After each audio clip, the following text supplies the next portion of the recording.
પ્રકાશ છે.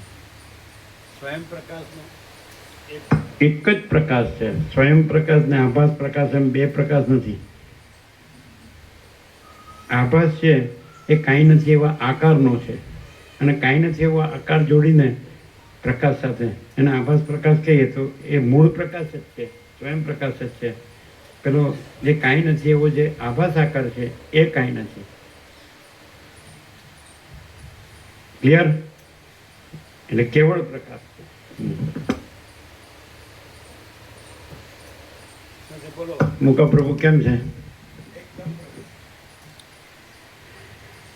હવે જે વેદો છે ને ઉપનિષદો છે, શ્રુતિ છે, સ્મૃતિ છે, પુરાણ છે, ગીતા છે, અને બધું ભાગવત ને બધું છે, રામાયણ ને જે બધું, તો એમાં પણ પ્રકાશ શબ્દ આવે છે ને આ પ્રકાશ છે. શું ડિફરન્સ?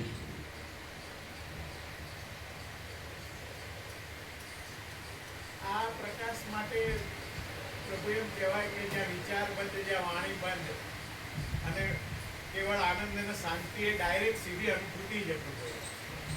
સીધી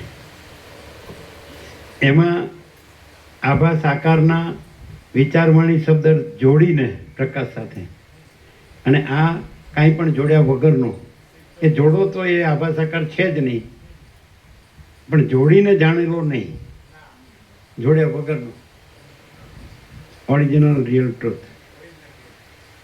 બરાબર?